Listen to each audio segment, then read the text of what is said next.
जर तुमचा नवरा तुम्हाला बोलतोय की माझं तुझ्यावर खूप प्रेम आहे, पण मला ते एक्सप्रेस नाही करता येत ग, माझा स्वभाव नाही येतो, त्याला फक्त एवढंच बोलायचं.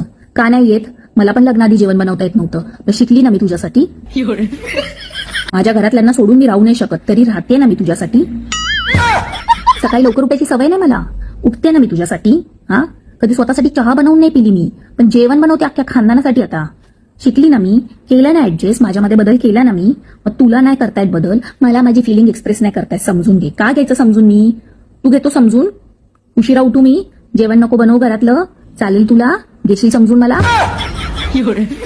नाटकी नुसती, कारणं नुसती. हा, बायकोनेच ठेका घेतलाय का ऍडजस्ट करायचा, सगळं समजून घ्यायचा? आणि तुम्ही काय करणार? जसं आहे तसंच राहणार. लवकरात लवकर ही प्रथा चेंज केली पाहिजे. देव करो ना मुलींच्या घरी जाऊन राहायची वेळ येऊ दे, मग त्यांना कळेल.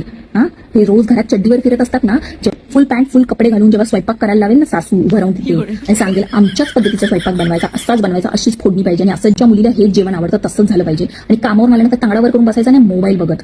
समजलं? तुम्ही मोबाईल बघत बसता ना, आता काय करताय? मोबाईलच बघताय ना. बायको काय करते? किचनमध्ये काम करते ना. माहिती मला, हेच करू शकता तुम्ही लोक. तुमच्यासाठी बायकोने सगळं चेंज व्हायचं, एक्सप्रेस व्हायचं, फिलिंग गेली तेल लावत. तुम्हाला काय फिलिंग एक्सप्रेस करायला लावली की तुम्हाला? आम्हाला जमतच नाही, माझा स्वभावच नाही. आमचे पण बरेच स्वभाव नाही आहेत, तरी पण आम्ही बदलतो ना, आम्ही करतो ना चेंजेस आमच्यामध्ये. मग तुम्ही पण एक्सप्रेस नाही करतायत, बघा ना.